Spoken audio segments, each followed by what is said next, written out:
dawa marang manungsa yaiku napas.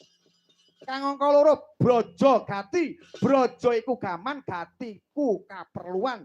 Dadi ana angin kang metu saka ampuhing gegaman. Iku ana gaman sing ampuh. Iku bisa ngetokake pangaribawa angin kang gedhe. Dene kang angka telu arane tumpa lumana. Tumpa lumana iku angin kang mapan ana tengahing segara. Kuwi angin gedhe sing ndadekake alun utawa ombak kang gedhe.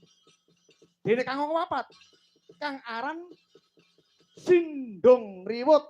Sindung riwut kuwi angin gedhe kang ana ing dedaratan utawa ana pucuking gunung kang bisa ngrubuhake omah utawa bisa ngrubuhake kayon-kayon kang gedhe. Dene kaping 5 nih kang den arani pagulingan. Pagulingan kuwi ya angin. Angin kang sumilir anjalari rasa ngantuk kuwi pagulingan. Sing duweni angin pagulingan kuwi mung penabuh-penabuh arep pengrawit karo pesinden. Ning ya ana angin kang metu saka badane menungsa kuwi ambune badhek banger kuwi ya angin. Iku napa? Entut. Entut. Lha kang saka kuwi. Kadang bayu kudu manunggal. Petono marang sedulur-sedulure. Piye?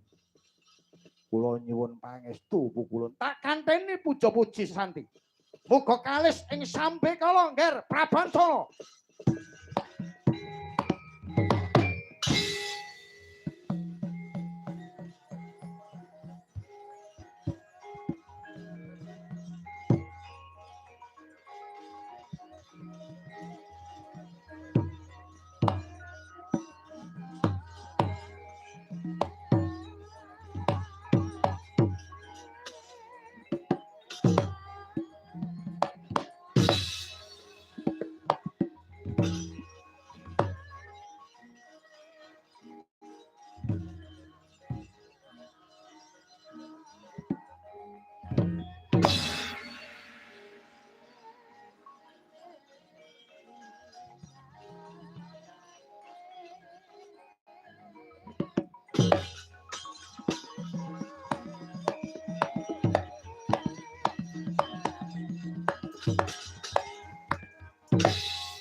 Hop.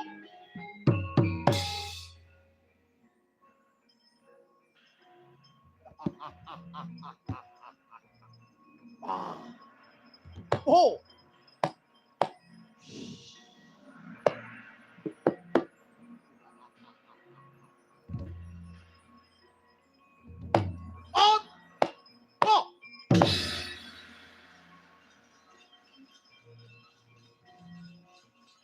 Ya.